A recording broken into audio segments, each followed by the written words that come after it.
إن الحمد لله نحمده ونستعينه ونستغفره ونعوذ بالله من شرور أنفسنا ومن سيئات أعمالنا من يهده الله فلا مضل له ومن يضلل فلا هادي له وأشهد أن لا إله إلا الله وحده لا شريك له وأشهد أن محمدا عبده ورسوله يا أيها الذين آمنوا اتقوا الله حق تقاته ولا تموتن إلا وأنتم مسلمون يا أيها الناس اتقوا ربكم الذي خلقكم من نفس واحدة وخلق منها زوجها وبث منهما رجالا كثيرا ونساء واتقوا الله الذي تساءلون به والأرحام إن الله كان عليكم رقيبا يا أيها الذين آمنوا اتقوا الله وقولوا قولا سديدا يصلح لكم أعمالكم ويغفر لكم ذنوبكم ومن يطع الله ورسوله فقد فاز فوزا عظيما أما بعد فإن خير الحديث كتاب الله وخير الهدي هدي محمد صلى الله عليه وسلم وشر الأمور محدثاتها وكل محدثة بدعة وكل بدعة ضلالة الضلالة في النار أعوذ بالله من الشيطان الرجيم بسم الله الرحمن الرحيم لكل جعلنا منكم شرعة ومنهاجا خطبہ مسنونہ کے بعد میں نے سورہ مائدہ کی ایک آیت کریمہ کا بالکل درمیانی حصہ تلاوت کیا ہے۔ اس سے پہلے اس آیت کے کچھ ٹکڑے ہیں اور اس کے بعد بھی کچھ ٹکڑے ہیں۔ ہمیں آج اسی ٹکڑے پر بحث کرنا ہے۔ اللہ فرماتا ہے لِكُلٍّ جَعَلْنَا مِنْكُمْ شِرْعَةً وَمِنْهَاجًا، ہم نے ہر ایک کے لیے شرعت اور منہاج مقرر کر دیا ہے۔ شرع کسے کہتے ہیں اور منہاج کسے کہتے ہیں؟ اور اللہ فرما رہا ہے میں نے یہ دونوں چیزیں مقرر کی، کسی اور کو اختیار نہیں، نہ اس میں گھٹانے کا نہ اس میں بڑھانے کا۔ شرع کہتے ہیں مورد الماء، گھاٹ کو، گھاٹ ہمارے گاؤں وغیرہ میں تالاب ہوتے ہیں تو دھوبی وہاں گھاٹ کے اوپر وہ کپڑے وپڑے دھلنے کے لیے لے جاتا تھا۔ آج بھی پانی حاصل کرنے کے لیے آدمی جہاں جاتا ہے تو اسے مورد الماء، اسے گھاٹ کہتے ہیں، گھاٹ، اور عربی میں اس کو شرع کہتے ہیں، شرع۔ اچھا، تو وہاں کس لیے گیا ہے گھاٹ پر؟ پانی پینے کے لیے نا، پانی حاصل کرنے کے لیے۔ اچھا، اور گھاٹ پر پہنچنے کے لیے کوئی راستہ ہوگا نا، اس راستے سے وہ گھاٹ پر پہنچا، تو گھاٹ بھی ہم نے متعین کیا ہے اور اس گھاٹ تک پہنچنے کا راستہ بھی میں نے متعین کیا ہے۔ جس راستے سے میں نے کہا ہے کہ اس گھاٹ تک پہنچو، اسی راستے سے تم کو جانا ہے، اور جس گھاٹ کو میں نے متعین کیا ہے پانی پینے کے لیے اسی گھاٹ پر جاؤ۔ یہ مطلب ہے شرع کا اور منہاج کا۔ شرع کہتے گھاٹ کو اور منہاج کہتے اس گھاٹ تک پہنچنے والے روٹ کو، راستے کو۔ یہ سمجھ میں ہے؟ لِكُلٍّ جَعَلْنَا مِنْكُمْ شِرْعَةً وَمِنْهَاجًا، یہ میں نے بڑے آسان انداز میں اس کو سمجھا دیا ہے، ورنہ تو سمجھنے میں دقت ہوتی ہے منہاج کیا ہے، شرع کیا ہے۔ اس کو اور واضح کر لیں، شریعت میں دو چیزیں ہوتی ہیں، ما تفعل، آپ کو کرنا کیا ہے، اور ایک چیز ہوتی ہے کیف تفعل، آپ کو کرنا کیسے ہے۔ یہ دونوں چیزیں۔ تو شرع کا مطلب ہے ما تفعل، آپ کو کرنا کیا ہے، وہ پانی پینا جا کر گھاٹ کے اوپر، اور کیا کرنا ہے۔ اچھا، اور کیف تفعل، کیسے کرنا ہے، یعنی اسی راستے سے جو میں نے متعین کیا اسی راستے سے تم وہاں پہنچو۔ اس کو اور واضح انداز سے بتا دیتا ہوں۔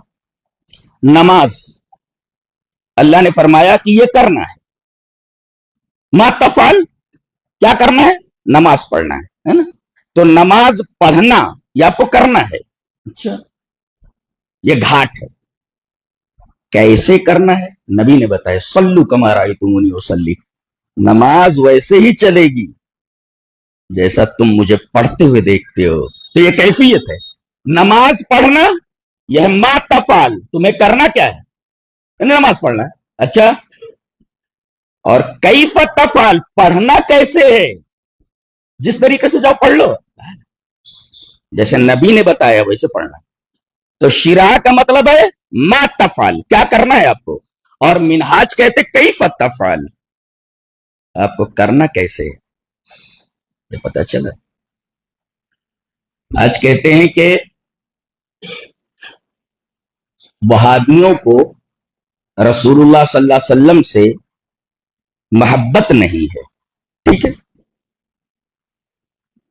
اللہ نے حکم دیا ہے کہ رسول سے محبت کرو، یہ شیرہ گھاٹ کے اوپر پہنچنا، اور اللہ ہی یہ بتا رہا ہے کہ محبت کیسے کرنی. تمہارے بنائے ہوئے اصول محبت نہیں چلیں گے، ہم بتائیں گے کہ محبت کیسے کی جاتی ہے.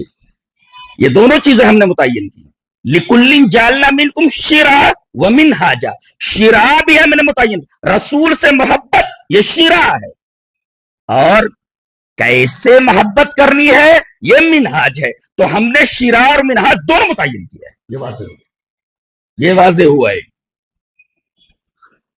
تم نہ تو محبت متعین کر سکتے ہو، یہ اللہ متعین کرے گا کہ محبت کس سے کرنی ہے، اور اللہ یہ بھی بتائے گا کہ محبت کیسے کرنی ہے.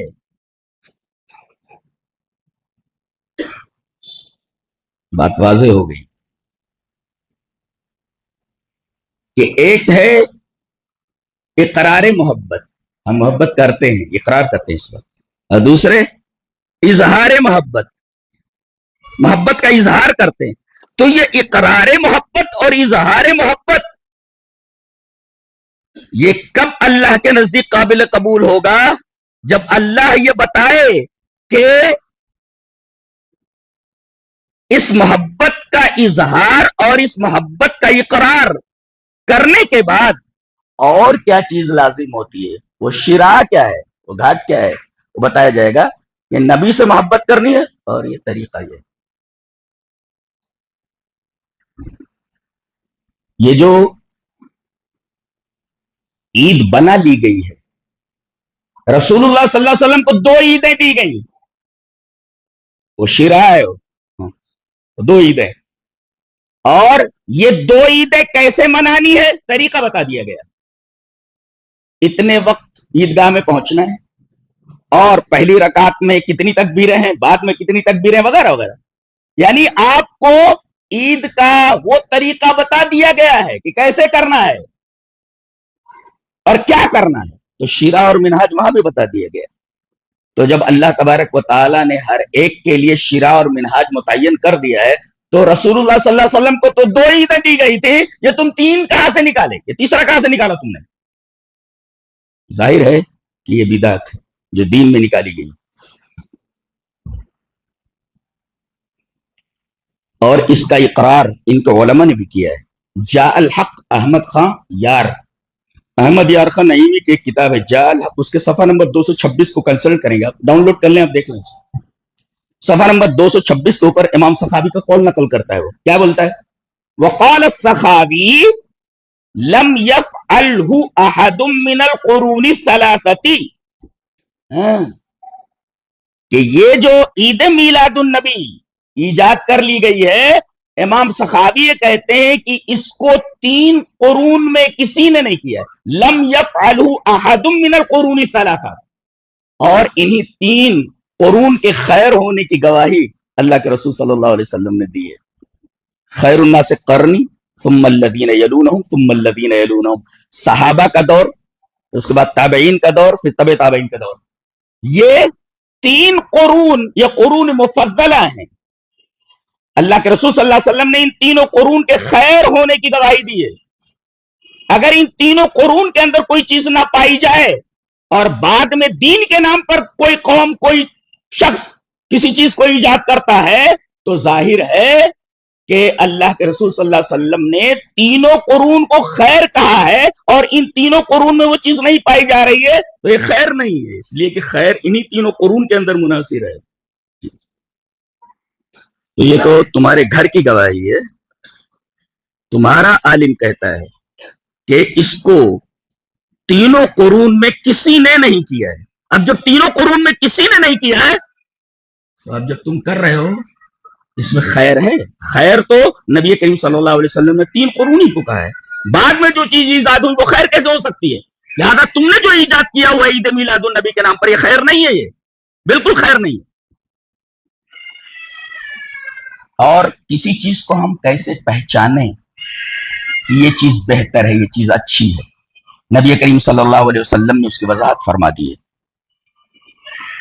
کہ دیکھو یہ حدیث میں کیا ہے، اس کے بعد دیکھو کہ صحابہ نے اس پر عمل کس طریقے سے کیا ہے۔ جی دلیل یہ حدیث پاک وعن عبداللہ بن عمرو رضی اللہ تعالیٰ عنہ قال قال رسول اللہ صلی اللہ علیہ وسلم لا ياتين على امتي ما اتى على بني اسرائيل حسب النال بالنال حتى ان كان منهم من اتى امه علانية لكان في امتي من يصنع ذلك وان بني اسرائيل تفرقت على 72 ملة وتفترق امتي على 73 ملة كلهم في النار الا ملة واحدة قالوا من هي يا رسول الله قال ما انا عليه واصحابي رواه الترمذي في كتاب الايمان في باب افتراق هذه الامه۔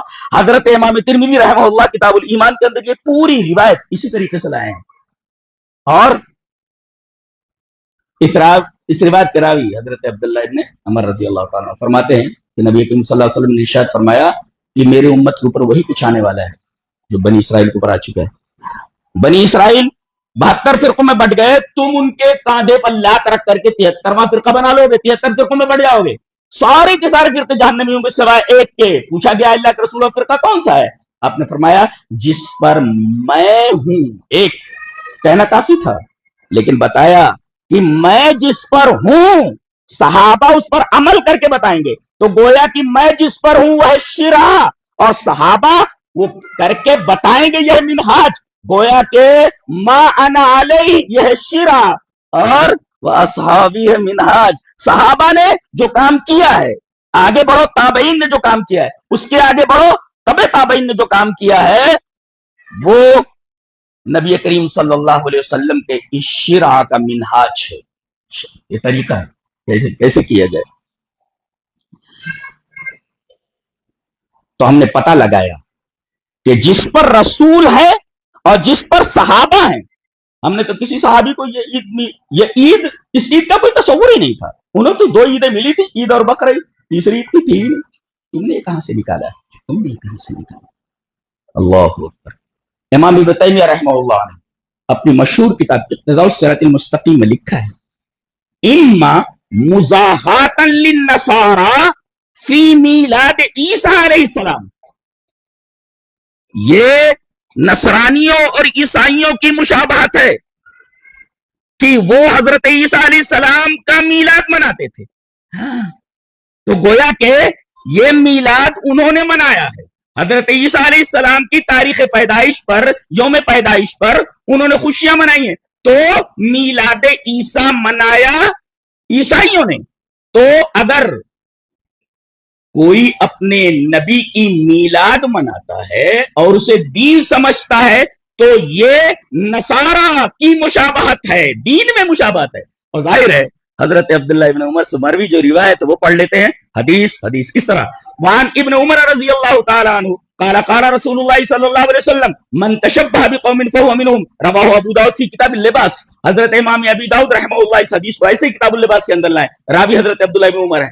حضرت عبداللہ ابن عمر فرماتے اہل حدیثوں کی خصوصیت جانتے ہیں، جو بات کہی گئی اس پر دلیل پیش کی جائے، اور دلیل فلاں صاحب کی، فلاں صاحب کی، فلاں ملا کی، فلاں مولوی کی یہ نہیں چلے گی۔ دلیل یا تو کتاب اللہ ہو، یا دلیل اللہ کے رسول صلی اللہ علیہ وسلم کی حدیث ہو، یا پھر اس شرع کے منہاج صحابہ ہوں، تابعین ہو، تبع تابعین ہو، اور کسی کی یہاں چلتی نہیں ہے۔ تو گویا اگر یہ ابن تیمیہ کے قول کے مطابق یہ نصارہ کی مشابہت ہے کہ انہوں نے اپنے نبی کی میلاد منائی، عیسیٰ کی، اگر کوئی اپنے نبی کی میلاد منانے لگے تو یہ عیسائیوں سے مشابہت ہے۔ اور نبی کریم صلی اللہ علیہ وسلم نے فرمایا من تشبہ بقوم فهو منهم، جو کسی شخص کی مشابہت اختیار کرے، کسی قوم کی مشابہت اختیار کرے، وہ انہی میں سے ہوگا. لہذا تمہارا شمار کیا ہے، تم کس کیٹیگری میں آتے ہو، تم کس زمرے میں شامل ہوتے ہو، تمہارا شمار کس جماعت کے اندر ہے، وہ اس حدیث کے آئینے میں دیکھ لو. من تشبہ بقوم فہو منہم. حیرت کی بات یہ ہے کہ یہ معاملہ دوسری صورت اختیار کر گیا ہے. یہ اب ان کے علماء کے ہاتھ سے بھی نکل چکا ہے. اگر ان کے علماء بھی ان نوجوانوں کو روکیں کہ یہ غلط ہے، یہ کیسے تم بجا رہے ہو، گا رہے ہو، بھنگڑے ڈال رہے ہو، یہ سب صحیح نہیں ہے، تو یہی نوجوان کہہ دیں کہ تم گستاخ رسول ہو. اب تم نے تو بدعت ایجاد کی تھی، اب کھڑے ہو کر کے تماشا دیکھو. جو تم نے بیج بویا تھا، پیڑ بن کر کے تناور ہو چکا ہے، وہ تناور درخت بن چکا ہے. اب تم اس درخت کو کاٹ نہیں سکتے، اس لیے کہ اس درخت کو بچانے کے لیے یہ دوسرے لوگ تیار ہو گئے جن کو شریعت سے کوئی لینا دینا نہیں، نہ ان کا عقیدہ صحیح ہے نہ ان کا عمل صحیح. تقریباً 95% نوجوانوں کو دیکھیں، نہ وہ عقیدہ جانتے نہ عمل جانتے. یہ کون لوگ ہیں جن لوگوں نے ان نوجوانوں کو غلط روٹوں پر ڈال دیا ہے؟ انہوں نے رسول کے محبت کا طریقہ ہی بدل کر کے رکھ دیا ہے. رسول کی محبت کا طریقہ جو قرآن اور حدیث نے بتایا وہ تو کہیں معلوم ہی نہیں ہے ان کو، ان کی زندگی میں ہے ہی نہیں. یہ کون سی محبت کا طریقہ تم نے بتا دیا ان کو؟ یہ بھنگڑے ڈالنا، یہ گانے بجانا، رات رات پر کسی کو سونے نہ دینا، یہ ہے اسلام، یہ تمہارا عقیدہ ہے، یہ تمہارا اسلام ہے. یہ کون سی محبت کی بات کرتے ہو؟ حیرت کی بات یہ، انہوں نے درخت لگایا بدعت کا، اب یہ تناور درخت بن چکا ہے، اب اس کو کاٹ نہیں سکتے. یہ دور سے کھڑے تماشا دیکھ رہے ہیں. ان کے علماء بھی اگر ان کو روکیں تو یہ لوگ ان کو اوپر بھی فتوا لگا دیں کہ تم گستاخ رسول ہو. اب یہ کھڑے ہو کر کے تماشا دیکھ رہے ہیں. ان کے ہاتھ سے معاملہ نکل چکا ہے. سیرت النبی کے جلسے ہوں کوئی نظر نہیں آتا. سیرت النبی پر سینکڑوں کتابیں ہیں، کوئی پڑھنے کے لیے تیار نہیں ہوتا، اور نہ کوئی ان کا مولوی بولتا ہے کہ سیرت کی یہ کتابیں پڑھو، نبی کریم صلی اللہ علیہ وسلم کی سیرت مبارک ہے، یہ پہلو تمہارے نگاہوں کے سامنے آئیں گے. کوئی پڑھنے کے لیے تیار نہیں. سیرت النبی کو کوئی پروگرام ہو، نوجوان وہاں نظر نہیں آئیں گے. یہاں تو بچوں تک کو وہ ڈنڈا دے کر کے، جھنڈا دے کر کے لگا دیا جاتا ہے، چلو چلتے. بچوں تک کو لگا دیا گیا، بتا دیا گیا کہ محبت کا یہ طریقہ ہے. بتائیے یہ طریقہ ہے. سیرت النبی کے جلسوں میں تم نہیں ملتے ہو، سیرت النبی کی کتابوں کا مطالعہ تم سے نہیں ہوتا، اور یہ جو تم طریقہ اختیار کیے ہوئے یہ دین نہیں، یہ شریعت انٹرٹینمنٹ ہے. انٹرٹینمنٹ. اور عجیب بات تو یہ ہے، آپ نے غور کیا اس آیت کریمہ کو جو میں نے ٹکڑا پڑھا ہے؟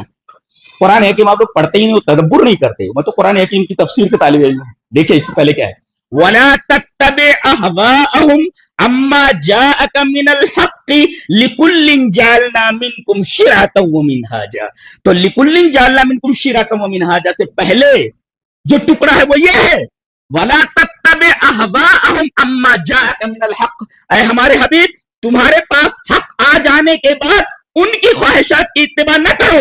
پتہ یہ چلا کہ جو شرع اور منہاج سے ہٹتا ہے وہ فقط اتباع احوا میں مبتلا ہے، خواہشات کی پیروی کر رہا ہے.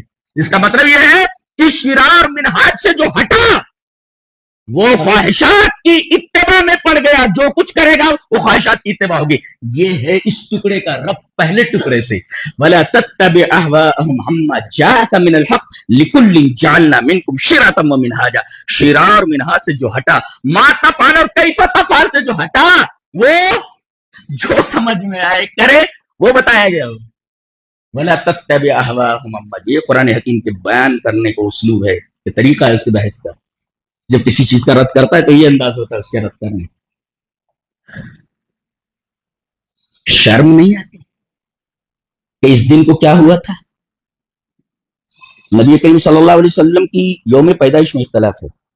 کوئی کہتا ہے 12 ہے، کوئی کہتا ہے 9 ہے، اور راجے یہی ہے کہ 9 کی آپ کی پیدائش ہے. کوئی کہتا ہے 8 ہے. ان کے ہاں بھی 8 تاریخ ملتی ہے. 8 ربیع الاول کو آپ کی پیدائش ہے. بعض کہتے ہیں 9 ربیع الاول کو پیدائش، کیونکہ تھا 12. چلو ٹھیک ہے، تم کہتے ہو 12 ربیع الاول کو آپ کی پیدائش ہے، لیکن اس میں کوئی اختلاف نہیں کہ 12 ربیع الاول کو آپ کی وفات ہوئی. سوال یہ ہے کہ مان لیتے ہیں کہ 12 ربیع الاول کو آپ کا انتقال ہوا، اور 12 ربیع الاول آپ کا یوم پیدائش ہے. سوال یہ کہ اس دن کو کیا منا رہے ہو تم؟ یوم وفات منا رہے ہو یا یوم پیدائش؟ سوال کا جواب دو. سوال کا جواب دو. کیا منا رہے ہو تم؟ یہ تو متعین ہے کہ یہ دن نبی کریم صلی اللہ علیہ وسلم کی وفات کا دن ہے.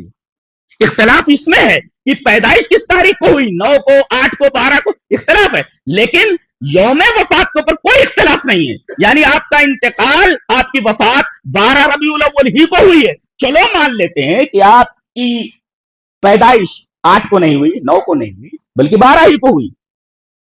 سوال یہ ہے کہ اس دن یہ جو تم کچھ کر رہے ہو، یہ کرنا تم کو زیب دیتا ہے؟ ایک مسلمان کو زیب دیتا ہے؟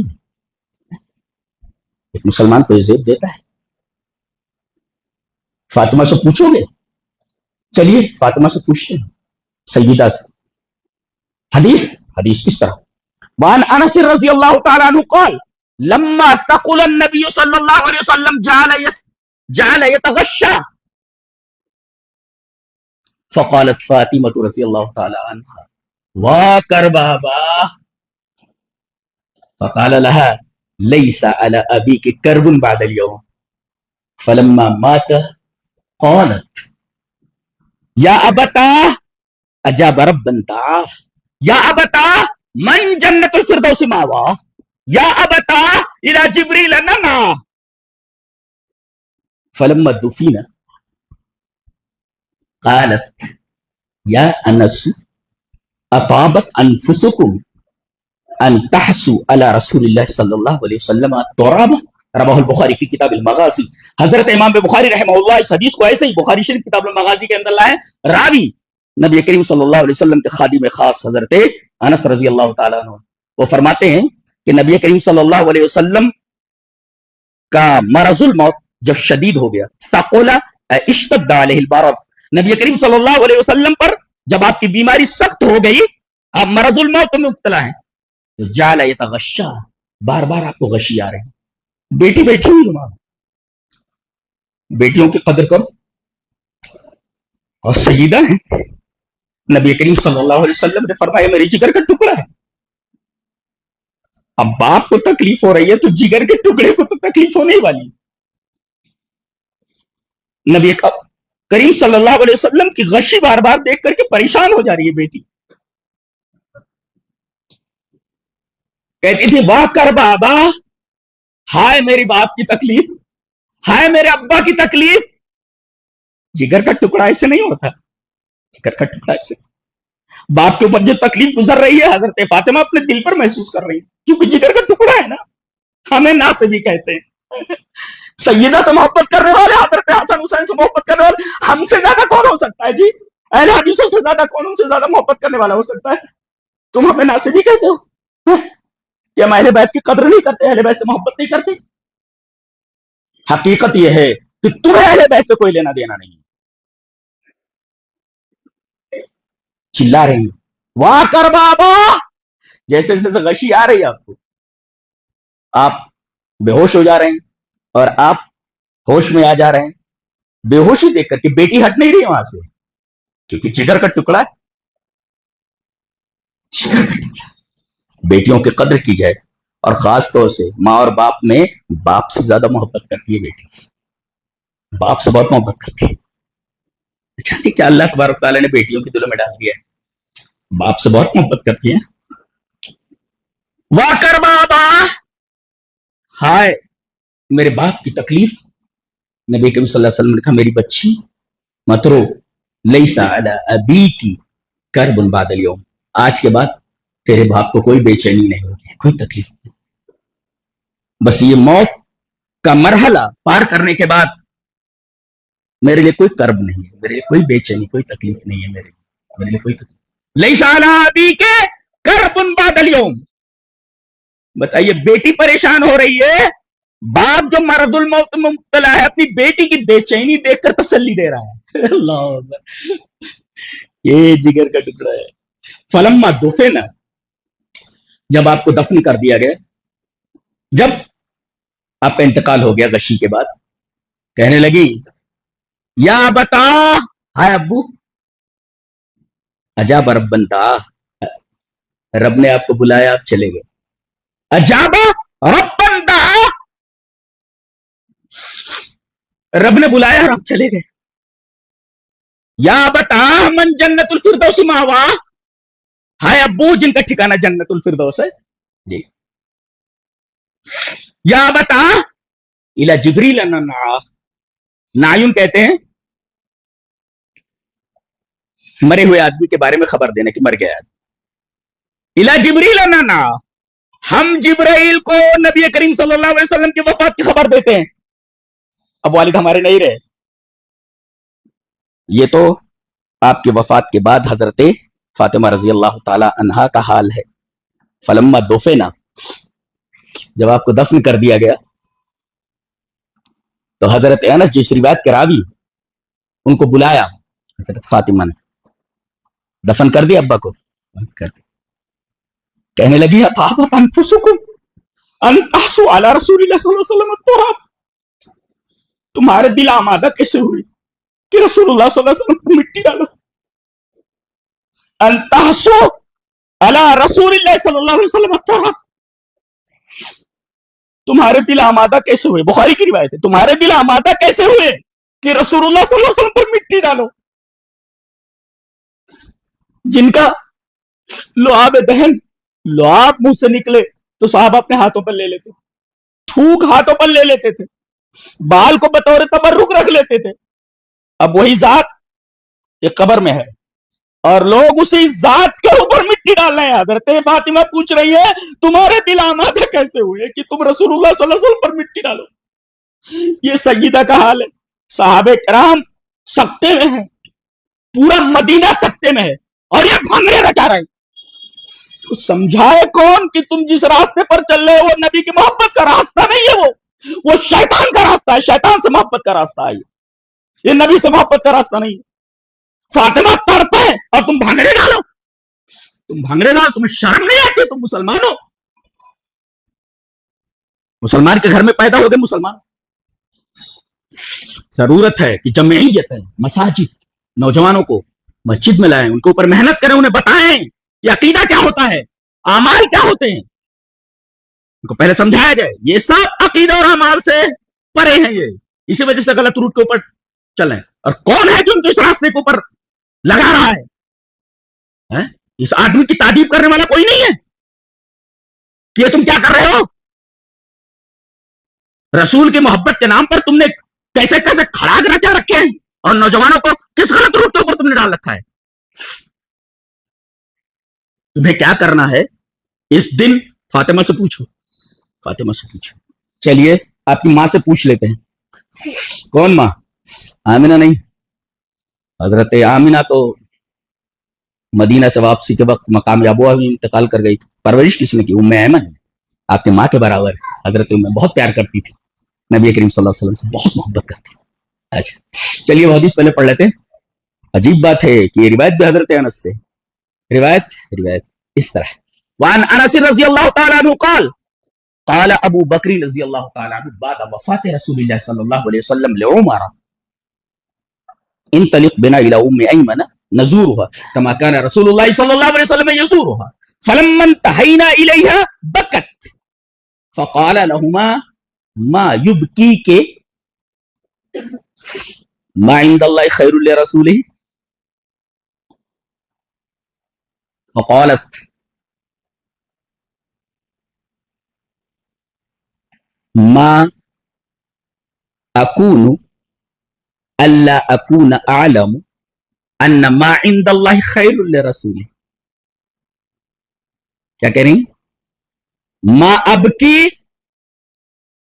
الا اكون اعلم ما عند الله خير لرسوله ولكن ابکی ان الوحي قد انقطع من السماء فهيجتهما على البكاء فجعلا يبكيان معها رواہ مسلم فی کتاب فضائل الصحابہ. حضرت امام مسلم رحمہ اللہ مسلم شریف کتاب فضائل الصحابہ کے اندر یہ روایت اسی طرح لائے ہیں. میں نے لفظاً وہ روایت پیش کر دی ہے. حضرت انس فرماتے ہیں کہ نبی کریم صلی اللہ علیہ وسلم کی وفات ہو گئی ہے. عورتیں تو رو ہی رہی گھروں میں. پتہ یہ چلا ام ایمن اب بھی رو رہی ہیں، ان کا رونا نہیں رک رہا. بہت رو رہی ہے، ماں رو رہی ہے جس نے آپ کی حقیقی ماں کے بعد حقیقی ماں کی طرح پرورش کی. پتا چلا کہ ام ایمن رو رہی ہے، ان کا رونا نہیں رک رہا ہے، رو رہی ہے. تو حضرت ابو بکر نے حضرت عمر سے کہا، قال ابو بکر رضی اللہ تعالیٰ عنہ بعد وفات رسول اللہ صلی اللہ علیہ وسلم لعمر، حضرت عمر سے کہا انطلق بنا الی ام ایمن، چلو حضرت ام ایمن کے پاس چلتے ہیں، نزورها، تھوڑا مل لیتے ہیں، کما کان رسول اللہ صلی اللہ علیہ وسلم یزورها، جیسے رسول اللہ صلی اللہ علیہ وسلم برابر ان سے ملاقات کرتے رہتے، چلو مل لیتے ہیں. سنا ہے رو رہی ہیں بہت زیادہ. پہنچے، فلما انتہینا الیہا، کہتے ہیں جب حضرت ام ایمن کے پاس پہنچے تو بکت، دیکھا کہ رو رہی ہیں. ان دونوں نے کہا، حضرت صدیق نے حضرت فاروق نے، ما یبکیک، کیوں رو رہی ہیں آپ، کیوں رو رہی ہیں آپ؟ ما عند اللہ خیر لرسولہ، جی اللہ کے پاس رسول کے لیے جو نعمتیں ہیں کیا وہ دنیا کی تمام چیزوں سے بہتر نہیں ہے؟ رسول تو چلے گئے اور اللہ نے آپ کے لیے جو نعمتیں تیار کر رکھی ہیں وہ نعمتیں بہتر نہیں ہے کیا؟ تو آپ یہاں سے چلے گئے بہتر جگہ پر، تو رو کیوں رہی ہیں؟ کوئی بہتر جگہ پر پہنچ جائے تو خوش ہوا جاتا ہے، رویا نہیں جاتا، رویا نہیں جاتا، رویا نہیں جاتا. آپ رو رہی ہیں. کہنے لگی میں اس پر نہیں رو رہی ہوں کہ نبی کریم صلی اللہ علیہ وسلم اس دنیا سے چلے گئے، اور میں یہ بھی جانتی ہوں کہ اللہ کے پاس جو کچھ ہے ہمارے نبی کے لیے وہ یہاں سے کہیں بہتر ہے، میں اس پر رو رہی ہوں. کہہ رہی دیکھو دیکھو یہ ایک عورت تھی، دیکھو اللہ اکبر، آج بڑی بڑی مفتیاں جنہوں نے باقاعدہ اسلامک اسکول سے فضیلت کی ڈگری لی ہوئی ہے، بتائیے یہ عورت کس مدرسے سے فارغ ہوئی ہے، کتنی بڑی بات کہہ رہی ہے. اللہ اکبر، میں تو حیران رہ گیا. کیا کہہ رہی ہیں؟ میں اس پر نہیں رو رہی کہ رسول اللہ صلی اللہ علیہ وسلم کی وفات ہو گئی ہے، میں اس پر رو رہی ہوں ان الوحی قد انقطع من السماء، وحی کا سلسلہ آسمان سے زمین کے لیے کٹ گیا ہے. نہیں سمجھے؟ جب تک رسول تھے تب تک جبرائیل آتا تھا پیغام لے کر کے، اور زمین سے آسمان کا وحی کے ذریعے ایک رابطہ قائم تھا. نبی کے جانے کے بعد وحی کا یہ سلسلہ آسمان سے کٹ گیا ہے، اب آسمان سے کوئی وحی آنے والی نہیں ہے. نقطہ یہ ہے کہ نبی کے جانے کے بعد وحی کا سلسلہ آسمان سے کٹ گیا ہے. اب یہ تم نے کہاں سے بنایا، یہ عید کہاں سے نکالی تم نے؟ وحی کا سلسلہ تو بند ہو گیا ہے. کس کے اوپر وحی اتری کہ تیسری عید منائی جائے؟ یہ وحی کہاں سے اتری، کس کے اوپر اتری؟ لاؤ اس کو سامنے، کس کے اوپر اتری ہے وحی؟ کہہ رہی ہیں میں اس پر رو رہی ہوں کہ آسمان سے وحی کا سلسلہ ختم ہو گیا ہے. جب تک نبی زندہ تھے تب تک وحی آیا کرتی. قدیم پتہ کتنی بڑی بات، میں حیران ہوں. فلسفہ ہے، عجیب چیز ہے، میں تشریح نہیں کر سکتا اس جملے کی. کتنی بڑی بات اس عورت نے کہا ہے، معلوم ہے آپ کو؟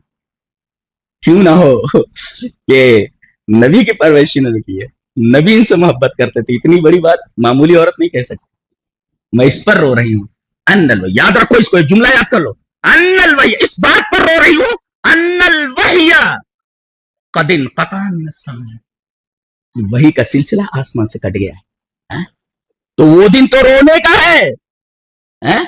وہ بیٹی رو رہی ہے کہ باپ جا رہا ہے، باپ تکلیف میں مبتلا ہے، اور ماں رو رہی ہے کہ نبی کی وفات کے بعد آسمان سے وحی کا سلسلہ منقطع ہو گیا ہے. تو تم کو تو اس بات پر رونا چاہیے کہ نبی اسی دن اس دنیا سے چلے گئے، اور تم کو رونا چاہیے کہ اس دن آسمان سے وحی کا سلسلہ منقطع ہو گیا. تم بھنگڑے ڈال رہے ہو، تمہیں شرم نہیں آتی ہے؟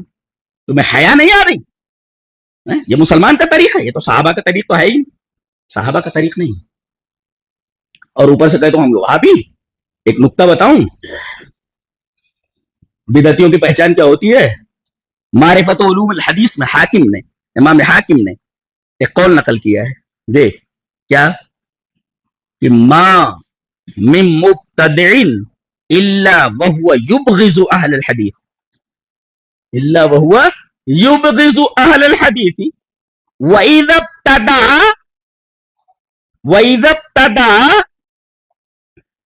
نزع حلاوة الحديث من قلبه. کہتے ہیں کہ بدعتیوں کی ایک پہچان ہے، دنیا کا کوئی بدعتی ایسا نہیں ہے جو اہل حدیث سے نفرت نہ کرتا ہو. ما من مبتدع الا وهو یبغض اہل الحدیث. ابغض نے نفرت کرنا، بدعتی نفرت کرے گا اہل الحدیث سے.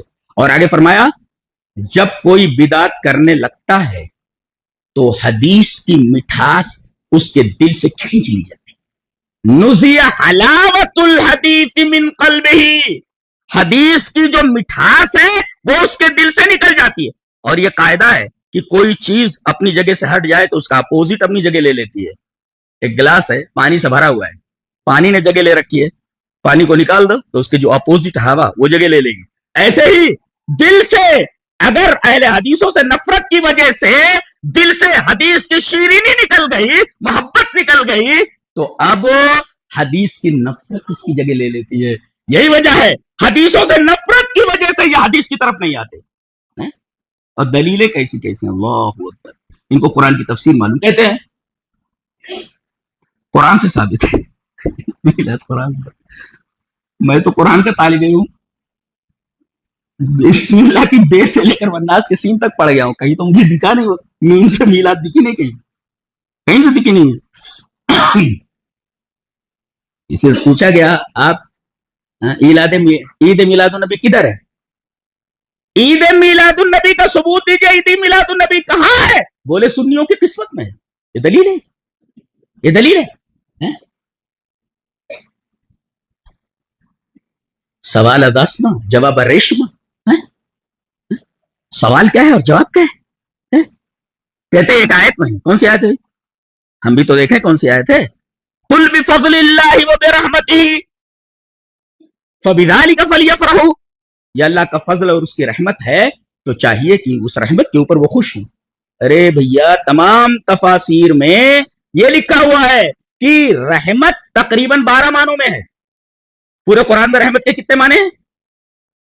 انشاءاللہ پرسوں الرحمن الرحیم کے اوپر میری تفسیر ہے ہماری اسٹوڈیو سے. الحمدللہ پوری دنیا کے لوگ سن رہے ہیں، جڑے ہوئے ہیں، لاکھوں لوگ جڑے ہوئے ہیں الحمدللہ. تو ہم بتائیں گے اس میں کہ رحمت کے کتنے معنی ہیں.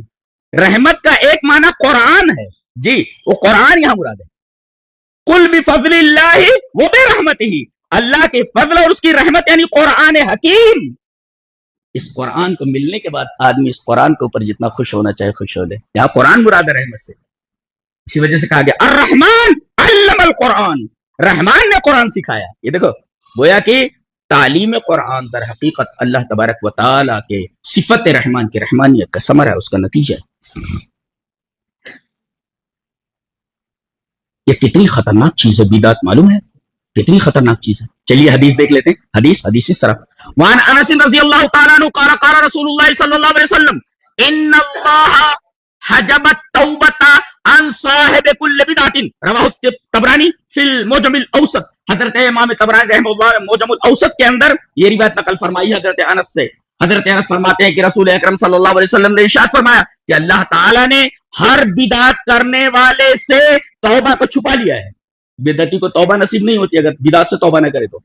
بدعت اگر بدعت میں وہ گھس گیا ہے اور بدعت کے اندر بڑی دور تک چلا گیا ہے تو اسے توبہ کی توفیق نہیں ہوتی. یہ خطرناک بات ہے، یہ خطرناک بات ہے.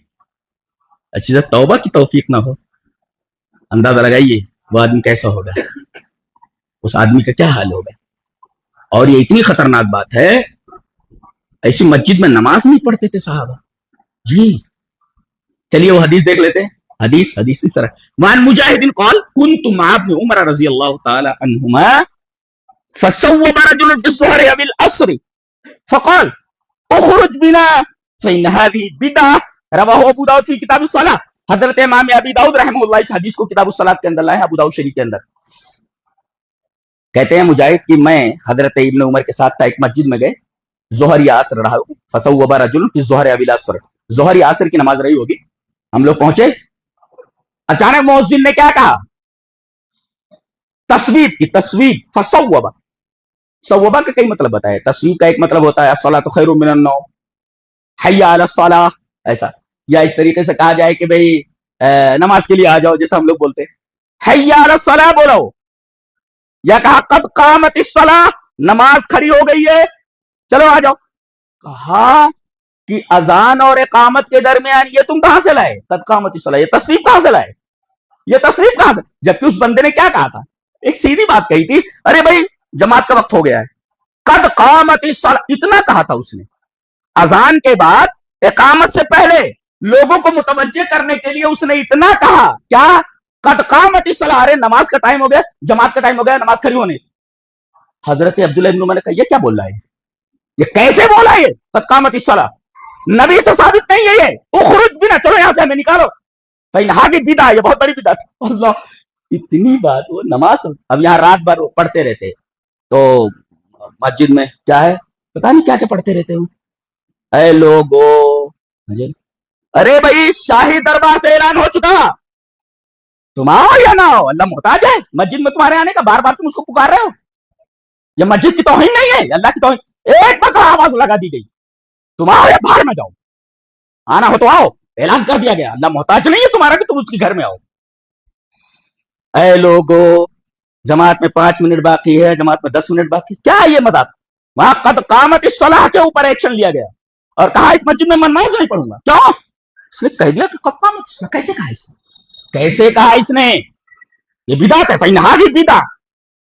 بظاہر ایسا لگتا ہے جیسے اچھا کام ہو، اور بدعت کہتے کس کو ہیں؟ جو کام بظاہر اچھا لگے، شریعت لگے، لیکن وہ شریعت ہوتی نہیں ہے۔ اسی وجہ سے امام شاطبی اچھا ایک بات اور ہے، پہچان ہے، طریقہ ہے ایک بدعت کو پہچاننے کا، بتاتا ہوں۔ وقد حدثني ابن الماجشونی انه سمع مالکا یقول من احدث في هذه الامة شيئا لم يكن عليه سلفها فقد زعم ان رسول الله صلى الله عليه وسلم خان الرسالة لان الله تعالى يقول اليوم اكملت لكم دينكم واتممت عليكم نعمتي ورضيت لكم الاسلام دينا فما لم يكن يومئذ دينا فلا يكون اليوم دينا۔ الاعتصام للشاطبی۔ ابن ماجشون کہتے ہیں کہ میں نے امام دار الہجرہ، پہلی حدیث کی کتاب لکھنے والے حضرت امام مالک رحمہ اللہ کو یہ کہتے ہوئے سنا کہ جس آدمی نے اس امت میں کوئی ایسی چیز ایجاد کی جس پر سلف نہیں تھے، لم یکن علیہ سلفھا، جس پر سلف نہیں تھے، صحابہ نہیں تھے، تابعین نہیں تھے، تبع تابعین نہیں تھے، سلف، لم یکن علیہ سلفھا، اس پر اور ایسی چیز کر رہا ہے، فقد زعم ان رسول اللہ صلی اللہ علیہ وسلم خان الرسالہ، اس کا یہ گمان ہے کہ رسول اللہ صلی اللہ علیہ وسلم نے دین کو پہچانے میں خیانت کی ہے۔ کتنا بڑا الزام ہے، رسول اللہ صلی اللہ علیہ وسلم کے بارے میں یہ کہہ رہے ہو کہ رسول اللہ صلی اللہ علیہ وسلم نے وہ خیر تم تک پہنچایا نہیں؟ اگر یہ خیر ہوتا تو رسول اللہ صلی اللہ علیہ وسلم بھول گئے تھے کیا؟ تو تمہارا گمان یہ ہے کہ رسول اللہ صلی اللہ علیہ وسلم نے خیانت کی ہے پیغام رسالت پہنچانے میں۔ اور آخر میں کہتے ہیں جو اس وقت دین نہیں تھا، صحابہ تابعین اور تبع تابعین کے درمیان، فلا یکون اليوم دینا، آج بھی وہ دین نہیں ہو سکتا۔ تم نے دین کیسے بنا لیا؟ تم نے دین بنایا کیسے؟ اللہ تم پر رحم کرے اور تمہاری آنکھیں کھول دے، تم صحیح راستہ دیکھ لو، اور تم جتنے لوگ آپ لوگ یہاں موجود ہیں سب کے اوپر یہ فرض ہو جاتا ہے، جو لوگ آپ کے سرکل میں ہیں بتائیں کہ یہ رسول سے محبت نہیں ہے۔ رسول کا معاملہ یہ ہے کہ ان سے محبت اسی طرح کی جائے جیسا کہ بتایا گیا ہے، محبت کس طرح کی جاتی ہے، اس لیے کہ شرع اور منہاج یہ دونوں چیزیں یاد رکھیے، ما تفعل و کیف تفعل۔ اللہ تبارک تعالی ہمیں نیک عمل اور اچھی سمجھ کی توفیق عطا فرمائے۔ وآخر دعوانا الحمدللہ رب العالمین۔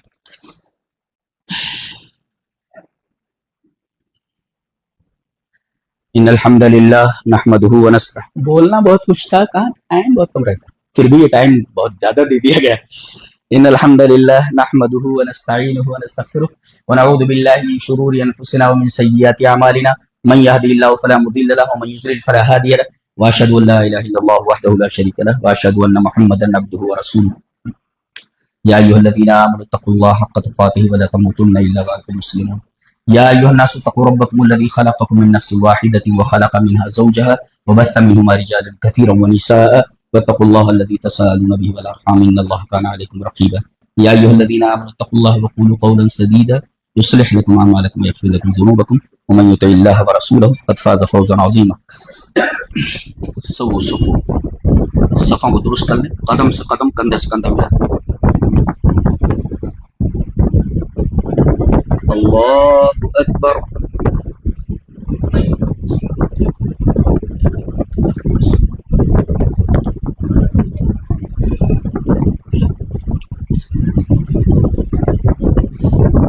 الحمد لله رب العالمين الرحمن الرحيم مالك يوم الدين إياك نعبد وإياك نستعين اهدنا الصراط المستقيم صراط الذين أنعمت عليهم غير المغضوب عليهم ولا الضالين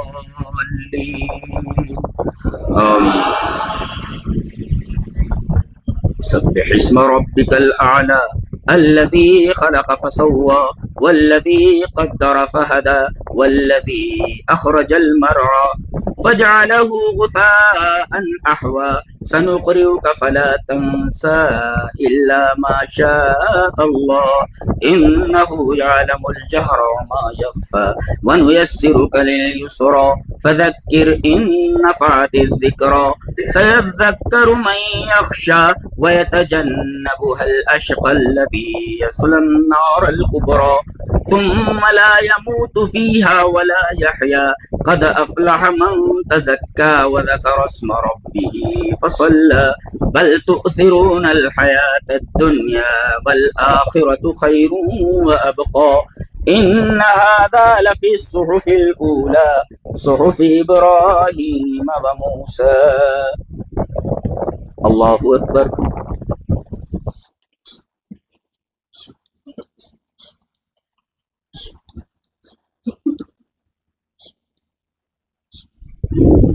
سمع الله لمن حمده ربنا ولك الحمد الله أكبر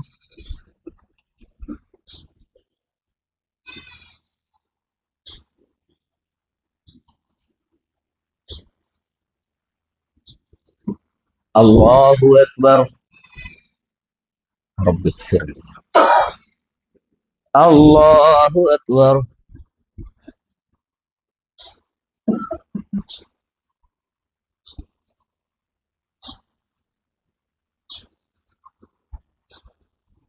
الله أكبر الحمد لله رب العالمين الرحمن الرحيم مالك يوم الدين إياك نعبد وإياك نستعين اهدنا الصراط المستقيم صراط الذين أنعمت عليهم غير المغضوب عليهم ولا الضالين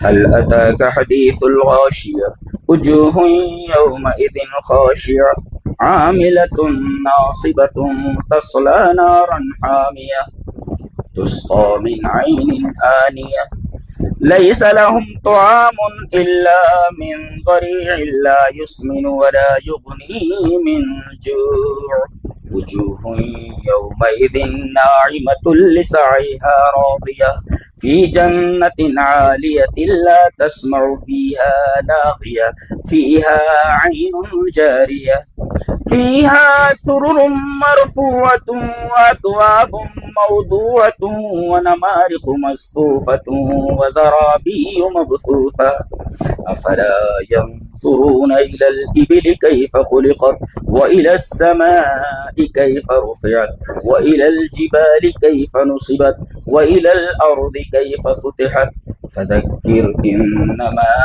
أنت مذكر لست عليهم بمسيطر إلا من تولى وكفر فيعذبه الله العذاب الأكبر إن إلينا إيابهم ثم إن علينا حسابهم الله أكبر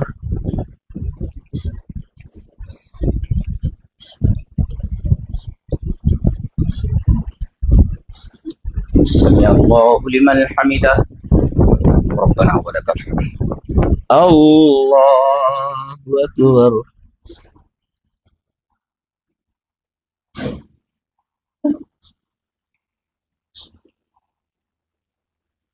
الله أكبر رب اغفر لي رب اغفر لي الله أكبر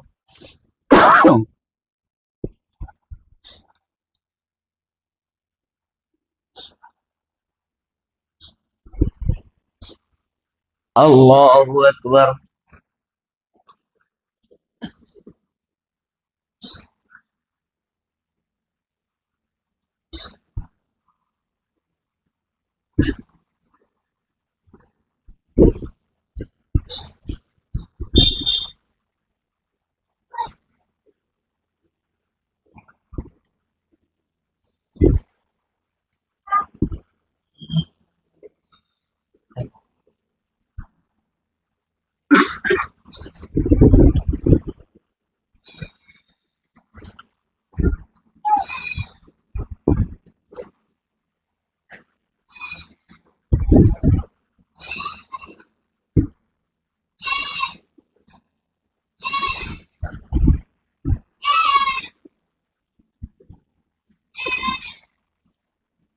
السلام علیکم ورحمۃ اللہ. السلام علیکم ورحمۃ اللہ. اللہ